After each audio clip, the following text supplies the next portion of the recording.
jawab untuk warganya. Karena itu, melalui halal bihalal bersama dengan warga desa Saka, dirinya memohon maaf sekaligus mengajak masyarakat untuk bersama-sama membangun desa. Pasalnya, minimnya anggaran dana yang tersedia berimbas pada terhambatnya pembangunan, khususnya di pelosok Kutai Timur. Walaupun semuanya sudah diusulkan dalam musrenbang yang sudah dilakukan, namun masih dilaksanakan secara bertahap. Melalui momentum silaturahmi ini, Bupati berharap bisa saling memaafkan baik warga masyarakat maupun pimpinannya agar kedepannya bisa semakin erat. Hal ini disampaikan Bupati Kutim Ardiansyah Sulaiman dalam halal bihalal di Desa Saka 11 Mei 2022. Saya mohon diberikan keikhlasan maaf karena memang banyak sekali. Saya menghitung permohonan di musrenbang itu jumlah totalnya hampir 15 triliun rupiah. Kalau pemerintah Kutai Timur punya 15 triliun, tidak perlu lagi musrenbang, langsung dibangun. Tapi kita hanya punya 2,8 triliun dibagi-bagi, belum lagi untuk pegawainya dan sebagainya. Maka satu persatu kita lakukan pembangunan. Selanjutnya Ardiansyah merasa bangga serta terharu pada hari itu jajaran Pemkab Kutai Timur bisa kumpul dan bersilaturahmi, di mana dalam momen bulan Syawal itu dia berharap kepada seluruh komponen pemerintahan Desa Saka bisa terus konsisten membangun daerahnya, saling berkoordinasi dengan camat dan DPMD Kutai Timur agar pembangunan selaras dengan visi misi Pemkab Kutai Timur untuk kemajuan desa. Di tempat yang sama, Kepala Desa Saka Hendra Haprihardi mengatakan pihaknya berkomitmen terus memiliki semangat yang sama, memberikan pelayanan terbaik bagi masyarakat Desa Saka. Reporter RPD Kutim Esther Pakabu melaporkan. Ketua Sekolah Tinggi Ilmu Ekonomi Sti Widya Praja Tanah Grogot M. Akbar meminta pemerintah Kabupaten Pasir untuk terus berupaya meningkatkan kualitas pendidikan di daerah setempat dengan memenuhi sarana dan prasarana pendidikan. Hal itu disampaikan Akbar menanggapi kondisi pendidikan di Kabupaten Pasir. Menurut Akbar, keberhasilan pendidikan tidak hanya ditandai dengan meningkatnya kemampuan penguasaan ilmu pengetahuan, tetapi juga lahirnya anak didik yang berakhlak.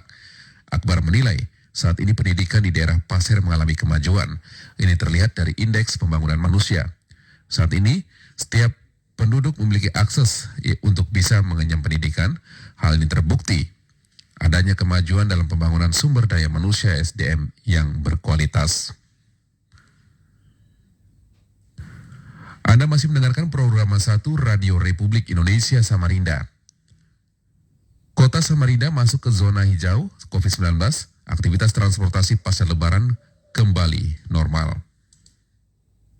Dibukanya kembali jalur transportasi darat, laut, dan udara secara penuh oleh Kementerian Perhubungan akan membuat mobilitas masyarakat kembali meningkat. Walaupun kondisi pandemi saat ini sudah mulai menurun, seperti kota Samarinda yang saat ini kembali ke zona hijau. Per Kamis 12 Mei 2022 tidak ada lagi kasus terkonfirmasi. Menghadapi kondisi tersebut, Kadit Sabara Polsek kawasan Pelabuhan Samarinda Ibda Danovan mengatakan, dengan dibukanya kembali aktivitas transportasi secara normal, masyarakat dihimbau tetap menerapkan protokol kesehatan.